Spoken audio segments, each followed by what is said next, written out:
to this week's Environment Show and to the southern French city of Marseille, host of the 6th World Water Forum, the largest global gathering on the topic. More than 25,000 leaders, experts and volunteers to take part in talks that shape our approach to the most critical and endangered resource of our time. This week we offer just a taste of some of the issues on the table. Coming up, no longer China's largest freshwater lake. Drought and dams have all but completely dried Lake Poyang, which now rests at 5% of its former glory. Next, the Jordan River at the centre of a bitter feud in the West Bank. This after a French parliamentary report accuses Israel of water apartheid. And finally, Paris's iconic river begins to clean up its act. The Seine is now home to dozens of fish species thanks to decades of effort to improve its water quality. Scientists around the world are already dealing with the problem of water availability, something that is steadily declining. Here, French experts are looking at what plants would survive in the inevitable drier conditions of the future. What can we see inside here? This device allows us to measure the growth and water consumption of more than 1,000 plants at the same time.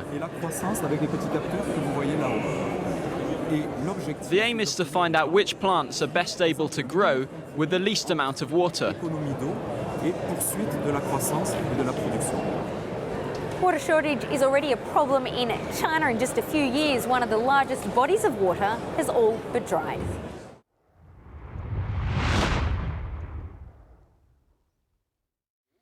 Welcome to Lake Poyang, or what's left of it.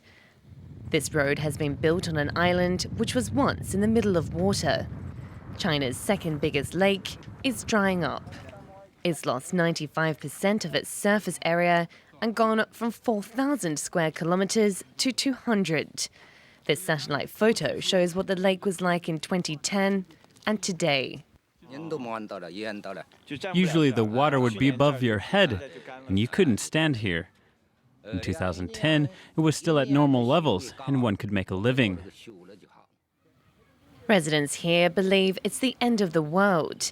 That may not be the case, but it's certainly the end of the world as they know it. This village in the centre of the lake region relied heavily on fishing.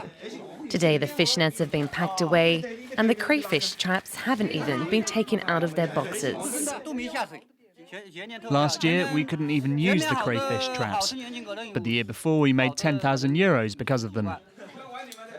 The villagers blame one thing for their loss of income. The Three Gorges Dam prevents the water from getting to our lake.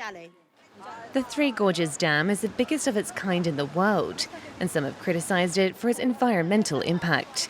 Some say it's altered entire ecosystems and by extension endangered the millions who live in its shadow. But some researchers say it can't just be blamed for Lake Poyang drying up. Since 2003, the natural cycle of the lake has been disturbed, and it's caused the dry season to be longer. But climate change has also contributed to the lake drying up, because it's fed by 5 rivers that all have very low water levels. Residents of the Lake Poyang region have accepted that they must adapt to their new surroundings. They've begun building concrete houses on what was once the lake bed, and the village chief has already found an alternate source of earning. We don't have a big lake anymore, but now we have 5 little lakes. So we should develop fish farming. Everyone can take part in it. Another option is promoting ecotourism. The region is home to more than 159 species of bird.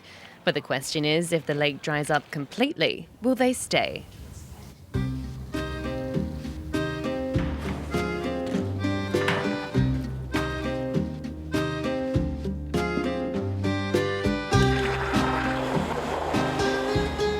Flowers need water and plenty of it, and to save the precious resource, this greenhouse here not only waters its plants from below, as you can see here, but uses the water that's not absorbed here for the next set of plants. Of course, systems like this are much more important in countries that are drier than here in France. This plant comes from Israel, where tensions with Palestinians have hit a new low after the situation over the use of the depleted River Jordan was described as a water apartheid. 。 . 。 . 。 . 。 . 。 . 。 . 。 . 。 . 。 . 。 . 。 . 。 . 。 . 。 . 。 . 。 . 。 . 。 . 。 。 . 。 。 . 。 . 。 . 。 . 。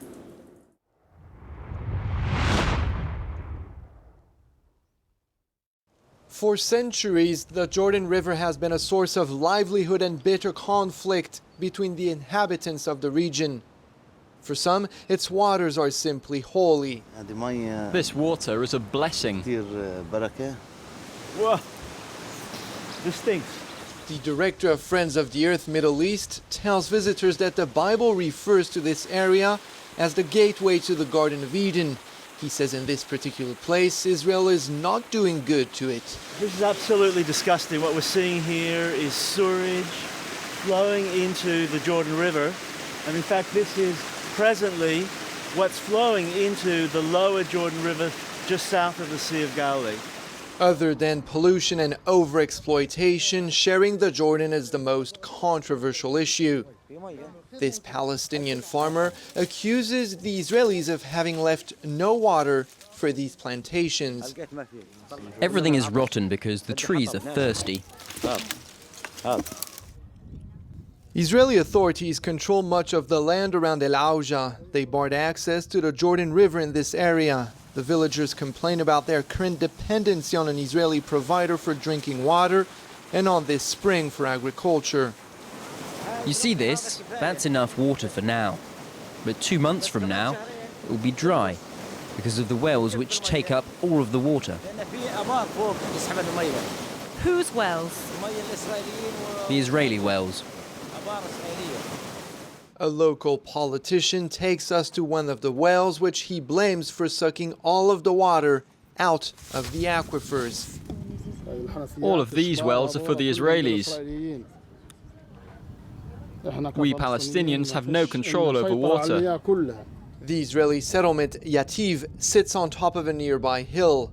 A quick drive through it is enough to realize that for those who live here, water is obviously not a problem, nor is growing crops. The secret behind this abundance comes from the ground. Each of our wells is 140 meters deep. The water that comes out of them is like water from Eden, mineral water. Our water here is delicious, so water is not a problem for us. According to a recent French parliamentary report which compares this situation to apartheid, the 450,000 Israeli settlers in the West Bank consume 3 times more water than the 2.3 million Palestinians who live there. Israel says that the settlers' consumption corresponds to the levels agreed to in the interim Oslo Accords signed by both sides in 1995.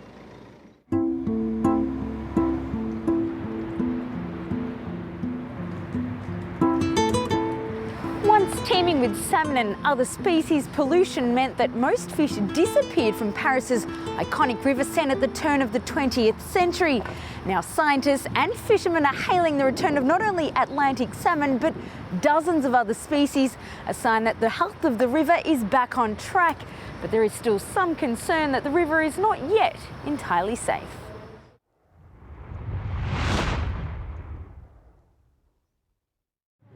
These are what one might call the old-timers, fishermen who have tried their luck along the banks of the Seine for not just years, but decades. Before 40 years ago, there were only 3 species. Today there's more than 30, including sea trout, river herring and Atlantic salmon. They were all captured using this underwater video camera designed to carry out a census of the river's fish population. While they're not always easy to catch, just knowing they're there has encouraged a new trend of urban fishing, where any find is always thrown back. There are not only more species, there's also a better representation in terms of weight and numbers of all the species, in all the different categories from the smallest to the largest. French authorities have hailed the return of fish as a sign that stringent measures to clean the polluted water are working. We had waste treating facilities built 20 years ago, and so the quality of the Seine has improved at a microbiological level. There's more oxygen in the river, and industry has reduced the amount of pollutants it releases. But even with all these improvements, eating fish caught in the Seine or adjacent waterways remains forbidden. The reason? PCBs, industrial chemicals used widely in the 1970s. When we analyse fish in Paris, 100% of them are contaminated with PCB, and so they're not edible. It's difficult to verify that all fish are contaminated, but to be safe, the ban includes not only Paris, but dozens of waterways across France. Eugene Pennant's laboratory carries out tests to determine the presence of the toxic chemicals. Although PCBs were eventually banned in 1987, they can still be found in the sediment decades after they were first released. Okay, Mr. Douillet, here are the samples from the river. It can take up to 3 days to analyse, a series of 10 steps which includes freezing, grinding, dehydration and filtering. In the meantime, we're shown results from a different sample. There's PCB present, not a lot, but enough to be dangerous. PCB is stored in fat, and fish obviously carry fat. It becomes concentrated in their fatty tissue, and over the course of time, it pollutes the food chain. And that's how humans are affected. The health risks of consuming excessive PCBs include skin rashes, changes to liver activity, and defects in developing fetuses. While conditions may have improved in the Seine, it's still not safe enough to swim in, as was once promised by former President Jacques Chirac. Thanks for joining us here on France 24. We look forward to seeing you, as always, next week.